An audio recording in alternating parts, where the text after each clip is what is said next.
আসসালামু আলাইকুম। আন্তর্জাতিক সংবাদে আপনাকে স্বাগতম। শুরুতেই জানিয়ে দিচ্ছি সংবাদ শিরোনাম, তবে অনুরোধ থাকবে ভিডিওতে একটি লাইক করুন এবং কমেন্ট করে জানিয়ে দিন আপনার মূল্যবান মতামত।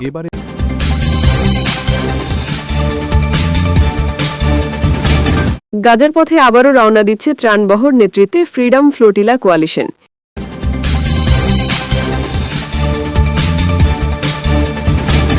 মানচিত্র থেকে মুছে দেব, হুমকি ভারতীয় সেনাপ্রধানের।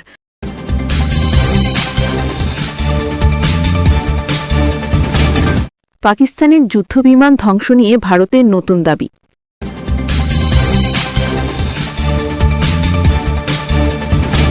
উপকূলে মার্কিন যুদ্ধবিমান শনাক্তের দাবি ভেনেজুয়েলার।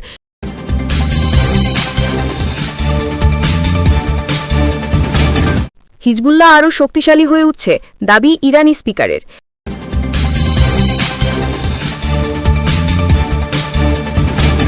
গাজায় ট্রাম্পের যুদ্ধবিরতির প্রস্তাব নিয়ে এখন অন্য কথা বলছে পাকিস্তান।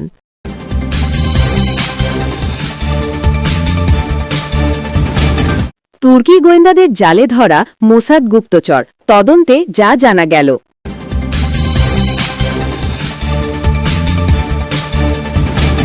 তেহরান চাইলে আগেই পারমাণবিক বোমা বানাতে পারত, মন্তব্য ইরানের মন্ত্রীর।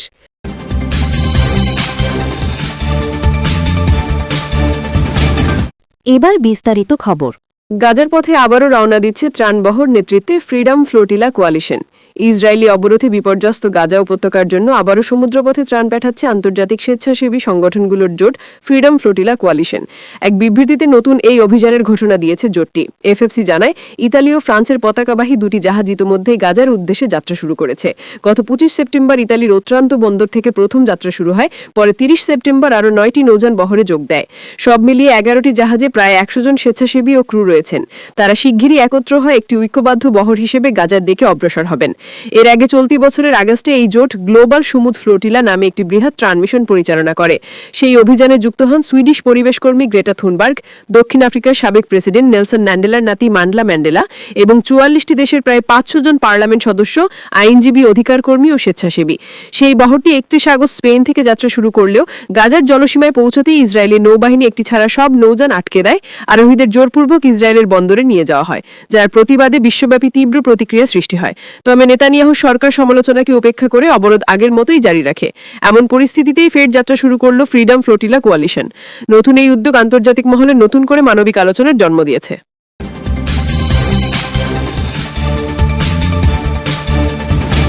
মানচিত্র থেকে মুছে দেব, হুমকি ভারতীয় সেনাপ্রধানের। পাকিস্তান যদি মানচিত্রে তার স্থান ধরে রাখতে চায়, তাহলে তাকে সন্ত্রাসবাদকে সমর্থন বন্ধ করতে হবে বলে মন্তব্য করেছেন ভারতীয় সেনাপ্রধান জেনারেল উপেন্দ্র দ্বিবেদী। অপারেশন সিন্দুর 1.0 এর সময় ভারতীয় সশস্ত্র বাহিনী যে সংযম দেখিয়েছে, এরপর তা আর দেখানো হবে না বলেও হুঁশিয়ারি দিয়েছেন ভারতীয় সেনাপ্রধান। সংবাদ মাধ্যম এনডিটিভি জানিয়েছে, শুক্রবার 3 অক্টোবর রাজস্থানের একটি সেনা পোস্টে গিয়ে এসব কথা বলেছেন জেনারেল উপেন্দ্র দ্বিবেদী। তিনি বলেন, আমরা অপারেশন সিন্দুর 1.0-তে যে সংযম বজায় রেখেছিলাম, এবার তা রাখব না। এবার আমরা এমন কিছু করব যা নিয়ে পাকিস্তানকে ভাবতে হবে যে তারা মানচিত্রে থাকতে চায় কিনা। পাকিস্তান যদি মানচিত্রে থাকতে চায়, তাহলে তাদের রাষ্ট্রীয় পৃষ্ঠপোষকতা সন্ত্রাসবাদ বন্ধ করতে হবে, যোগ করেন ভারতীয় সেনাপ্রধান। এর আগে বৃহস্পতিবার 2 অক্টোবর গুজরাটের ভুজ সীমান্ত ঘাঁটিতে সেনাদের উদ্দেশ্যে ভারতের প্রতিরক্ষা মন্ত্রী রাজনাথ বলেন, পাকিস্তান যদি সার্ক্রিক এলাকায় আগ্রাসন দেখানোর চেষ্টা করে, তবে এমন জবাব দেওয়া হবে যা ইতিহাস ও ভূগোল দুটোই পাল্টে দিতে পারে। প্রসঙ্গত, সার্ক্রিক হল ভারত ও পাকিস্তানের মধ্যে একটি বিতর্কিত অঞ্চল। খালটি ভারতের কচ্ছ অঞ্চল এবং পাকিস্তানের সিন্ধু প্রদেশকে মোটামুটিভাবে পৃথক করেছে। সার্ক্রিক আরব সাগরে পতিত হয়েছে। এর মূল নাম ছিল বনগঙ্গা এবং ঔপনিবেশিক আমলে একজন ব্রিটিশ কর্মকর্তার নামানুসারে এর নামকরণ করা হয়েছিল সার্ক্রিক। এদিকে ভারতীয় প্রতিরক্ষা মন্ত্রীর মন্তব্য ঘিরে তীব্র রাজনৈতিক ও দ্রুতনৈতিক আলোচনা শুরু হয়েছে। রাজনাথ বলেন, 1962 সালের যুদ্ধে ভারতীয় সেনা লাহোর পর্যন্ত পৌঁছে গিয়েছিল, তাই পাকিস্তানের মনে রাখা উচিত করাচি পৌঁছানোর রাস্তা সার্ক্রিক দিয়েও যায়।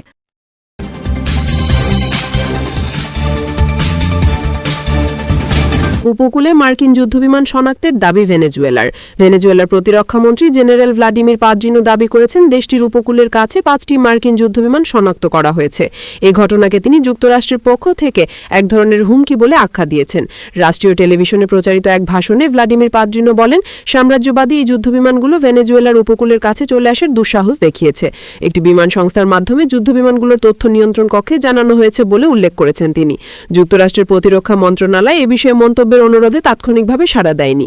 পরে এই দিকে ভেনেজুয়েলা সরকার বলেছে, কলম্বিয়ার বিমান সংস্থা আভিয়াঙ্কা জানিয়েছে ভেনেজুয়েলার উপকূল থেকে প্রায় ৭৫ কিলোমিটার ৪৭ মাইল দূরে যুদ্ধবিমানগুলো দেখা গেছে। আভিয়াঙ্কা মন্তব্যের অনুরোধে তাৎক্ষণিকভাবে সাড়া দেয়নি। বিবৃতিতে ভেনেজুয়েলা সরকার যুক্তরাষ্ট্রের যুদ্ধমন্ত্রী পিটার হেগসেথের প্রতি আহ্বান জানিয়ে বলেছে, তিনি যাতে অবিলম্বে তার বেপরোয়া ও যুদ্ধংদেহী মনোভাব থেকে সরে আসেন। এই মনোভাব ক্যারিবীয় অঞ্চলে শান্তি বিঘ্নিত করছে। যুক্তরাষ্ট্র ক্যারিবীয় অঞ্চলে যুদ্ধজাহাজের একটি বহর মোতায়েন করেছে।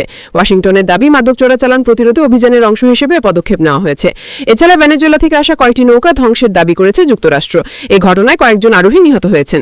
ভেনেজুয়েলার প্রেসিডেন্ট নিকোলা মাদুরো অভিযোগ করেছেন, যুক্তরাষ্ট্র দেশটির সরকার পরিবর্তনের চেষ্টা করছে। তবে তিনি মার্কিন দূত রিচার্ড গ্রেনেলের সঙ্গে আলোচনায় বসার প্রস্তাবও দিয়েছেন।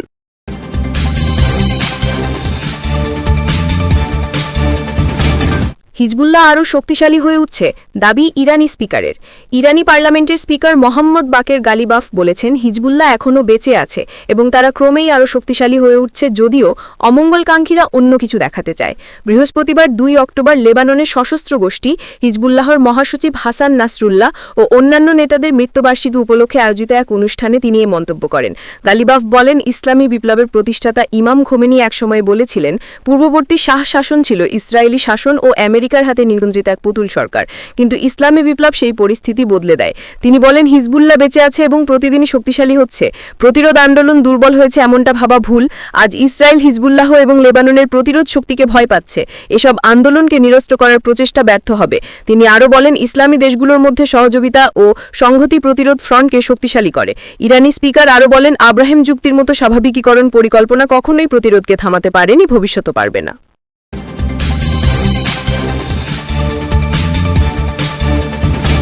পাকিস্তানের যুদ্ধবিমান ধ্বংস নিয়ে ভারতের নতুন দাবি। কাশ্মীরের পেহেলগামের সন্ত্রাসী হামলার জেরে সংঘাতে জড়ায় ভারত পাকিস্তান। ওই সময় ভারতের ৬টি যুদ্ধবিমান ধ্বংসের দাবি করে পাকিস্তান। তা অস্বীকার করলেও পাল্টা কোনো দাবি তোলেনি নয়াদিল্লি। সংঘাতের ৪ মাস পর ভারতীয় বিমান বাহিনীর প্রধান এপি সিং নতুন এক দাবি করে বসলেন। ভারতীয় বিমান বাহিনীর প্রধান এপি সিং দাবি করেছেন, অপারেশন সিঁদুরের সময় পাকিস্তান বিমান বাহিনীর ৫টি যুদ্ধবিমান ধ্বংস করা হয়। এগুলোর মধ্যে F-16 এবং চীনা তৈরি যে ১৭ যুদ্ধবিমান রয়েছে। শুক্রবার তিনি বলেন, ভারতের বিমান ধ্বংস হওয়ার বিষয়টি প্রোপাগান্ডা। এটি কেবল পাকিস্তানি সেনাবাহিনীর প্রোপাগান্ডা, যাতে দেশবাসী বিভ্রান্ত হয়। খবর রয়টার্স ও এনডিটিভির।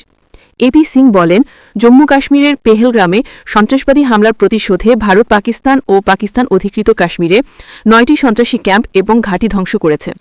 আমরা ৩০০ কিলোমিটার জুড়ে লক্ষ্যবস্তুতে হামলা করেছি। এরপর পাকিস্তানি ভারতের কাছে যুদ্ধবিরতি চেয়েছিল। যুদ্ধবিরতি মার্কিন প্রেসিডেন্ট ডোনাল্ড ট্রাম্পের হস্তক্ষেপ বা দুই দেশের উপর চাপ দেওয়ার ফল নয়। তিনি বলেন, অপারেশন সিঁদুর এ নিরপরাধ মানুষ হত্যার মূল্য দিয়েছে সন্ত্রাসীরা, আর আমরা লক্ষ্য পূরণ করেছি। তার সবাই দেখেছে। পাকিস্তান আগেই দাবি করেছিল তারা ৩টি রাফাল সহ ভারতের মোট ৬টি ফাইটার জেট গুলি করে ভূপাতিত করেছে। তখন বিবিসি ভেরিফাই জানিয়েছে, ভারতের পাঞ্জাব রাজ্যের ভাতিন্ডার একটি কৃষিক্ষেত থেকে রাফালের ধ্বংসবশেষ সরানোর ভিডিও তারা যাচাই করে সত্যতা পেয়েছে।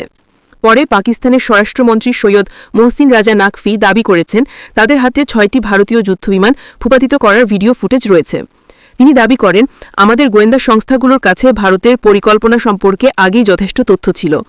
আমরা জানতাম তারা কী পরিকল্পনা করেছে এবং কোন বিমান ব্যবহার করতে চলেছে। আমাদের গোয়েন্দা সংস্থাগুলোর ভূমিকা অত্যন্ত গুরুত্বপূর্ণ ছিল, কিন্তু তারা সামনে আসে না।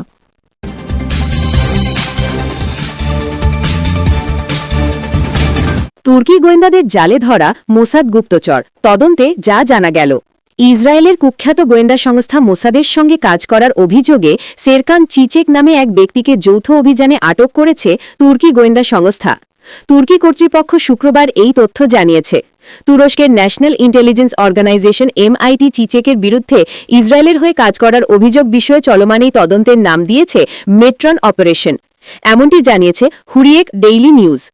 এই অভিযানে অংশ নেন national intelligence organization MIT, Istanbul chief public প্রসিকিউটরের কার্যালয় এবং ইস্তাম্বুল পুলিশের সন্ত্রাস দমন শাখা। MITর তদন্তে জানা যায়, চিচেক ইসরায়েলের অনলাইন অপারেশন সেন্টারের ফয়সাল রশিদের সাথে যোগাযোগ রাখত। সেই ইসরায়েলের মধ্যপ্রাচ্য নীতির বিরোধী এক ফিলিস্তিনি কর্মীর উপর নজরদারি করতে রাজি হয়। তদন্তে প্রকাশ পায়, চিচেকের আসল নাম মুহাম্মদ ফাতি কেলেস। ব্যবসায়িকভাবে ব্যাপক ঋণগ্রস্ত হয়ে পড়ায় সেই নাম পরিবর্তন করে এবং ব্যবসা ছেড়ে 2020 সালে প্যান্ডোরা গোয়েন্দা সংস্থা প্রতিষ্ঠা করে। চিচেক মুসাকুশ এবং তার আইনজীবী তুগরুল হান ডিব দুজনই বর্তমানে ইসরায়েলের হয়ে গুপ্তচর বৃত্তির অভিযোগে কারাগারে রয়েছে। তারা নগদ অর্থের বিনিময়ে ব্যক্তিগত তথ্য সংক্রান্ত গোয়েন্দা কাজে তাদের সাথে কাজ করে। তার এই গোয়েন্দা কার্যক্রম মোসাদের নজরে আসে। এজেন্ট রশিদ দার কাছে নিজেকে বিদেশের একটি আইন সংস্থার কর্মী হিসাবে পরিচয় দেয়। সে 31 জুলাই হোয়াটসঅ্যাপের মাধ্যমে চিচেকের সাথে যোগাযোগ করে। সূত্র মেহের নিউজ।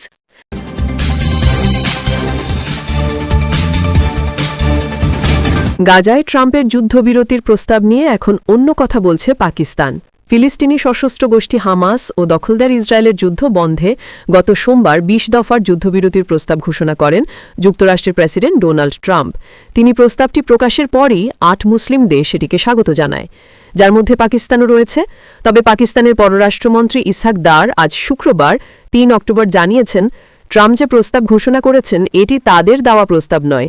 তাদের সঙ্গে ট্রাম্পের প্রস্তাবের যেসব ধারা নিয়ে কথা হয়েছিল সেগুলোর চেয়ে নতুন প্রস্তাবটিতে অনেক পরিবর্তন রয়েছে। 2 সপ্তাহ আগে ট্রাম্পের সঙ্গে জাতিসংঘের সাধারণ পরিষদের ফাঁকে বৈঠক করেন 8 মুসলিম দেশের নেতারা। ওই সময় তারা গাজা যুদ্ধ বন্ধে একটি খসড়া প্রস্তাব নিয়ে আলোচনা করেন। ট্রাম্প এতে সমর্থন জানান, কিন্তু পরবর্তীতে ইসরায়েলি প্রধানমন্ত্রী বেঞ্জামিন নেতানিয়াহু কথায় ট্রাম্প প্রস্তাবের ধারায় অনেক পরিবর্তন এনেছেন। এ ব্যাপারে পাক পররাষ্ট্রমন্ত্রী দেশটির পার্লামেন্টে বলেছেন, যুদ্ধবিরতি প্রস্তাবের পরিকল্পনায় পরিবর্তন আনা হয়েছে। আমি স্পষ্ট করেছি, ট্রাম্প যে 20 দফা ঘোষণা করেছেন এগুলো আমাদের দফা নয়। আমরা যেসব প্রস্তাব দিয়েছিলাম এগুলো সেগুলো নয়। আমাদের কাছে যে খসড়া ছিল সেটি থেকে কিছু পরিবর্তন আনা হয়েছে। এদিকে পাক সংবাদ মাধ্যম দ্য ডন জানিয়েছে, ট্রাম্পের প্রস্তাবকে সমর্থন জানানোর পর প্রধানমন্ত্রী শেহবাজ শরীফ তার নিজ দেশে চাপে পড়েছেন। দেশটির রাজনীতিবিদ, বিশ্লেষক, সাংবাদিক এবং অধিকার কর্মীরা বলছেন, ট্রাম্পের এই প্রস্তাব হামাস ও মুসলিম বিশ্বের জন্য আত্মসমর্পণের শামিল, কারণ এই প্রস্তাবে জেরুজালেমকে রাজধানী করে স্বাধীন ফিলিস্তিন রাষ্ট্র গঠনের বিষয়টি উল্লেখ করা হয়নি। সূত্র দ্য ডন।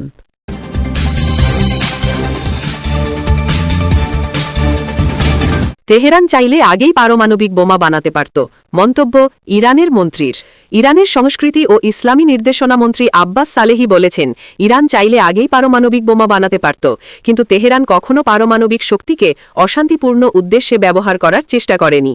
শুক্রবার 3 সেপ্টেম্বর রুশ বার্তা সংস্থা তাস জানিয়েছে, স্প্যানিশ সংবাদপত্র এল পাইসের সঙ্গে এক সাক্ষাৎকারে সালেহি এ কথা জানান। তিনি জোর দিয়ে বলেন, আমাদের জন্য নৈতিক, ধর্মীয় এবং আইনি দৃষ্টিকোণ থেকে পারমাণবিক বোমা তৈরির দিকে অগ্রসর হওয়া সম্পূর্ণ নিষিদ্ধ। তার মতে, ইরান অন্য যে কোনো দেশের তুলনায় অনেক দিন ধরে আন্তর্জাতিক আণবিক শক্তি সংস্থার IAEA এর পর্যবেক্ষণের বিষয়বস্তুতে পরিণত হয়েছে। মন্ত্রী আরও বলেন, ইরান কখনো পারমাণবিক সমস্যাটিকে অশান্তিপূর্ণ উদ্দেশ্য ব্যবহার করার চেষ্টা করেনি। যদি ইরান তা চাইত তাহলে কিছুক্ষণ আগেই এটি করতে পারত। ইরান যদি পারমাণবিক বোমা তৈরির পরিকল্পনা না করে তাহলে কেন তারা এত উচ্চমাত্রায় ইউরেনিয়াম সমৃদ্ধ করছে? এ বিষয়ে সালেহি বলেন, আমরা পশ্চিমা বিশ্বকে বোঝাতে চেয়েছিলাম যে আমরা তা করতে সক্ষম, কিন্তু আমরা তা চাই না। দুর্ভাগ্যবশত আমাদের কণ্ঠস্বর শোনা যায়নি। তিনি আরও বলেন, উভয় পক্ষের জন্য সুযোগ তৈরি করার জন্য সংলাপের অংশ হিসেবে ইরানের পারমাণবিক কর্মসূচির বিশদ আলোচনা করা সম্ভব হবে। যখন আমরা মাত্র 3% পর্যন্ত ইউরেনিয়াম সমৃদ্ধ করার প্রতিশ্রুতি দিয়েছিলাম তখন সংলাপ চলছিল, কিন্তু তখন এটিকে মাত্র 3% বলে মনে করা হয়েছিল এবং কেউ আমাদের আরও ভালো শর্ত দেয়নি।